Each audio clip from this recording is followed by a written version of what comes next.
आणि रेस्क्यू केलेली मंडळी आहेत त्या लोकांची आम्ही राहायची व्यवस्था, जेवणाची व्यवस्था केली, औषधांची व्यवस्था केली.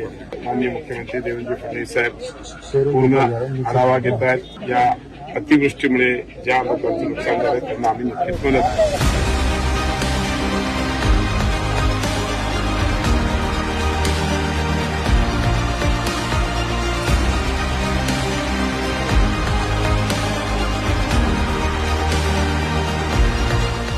राहायची व्यवस्था झाली आहे, जेवणाची, दवाखान्याची, मेडिकल चेकअप वगैरे सगळं झालंय ना.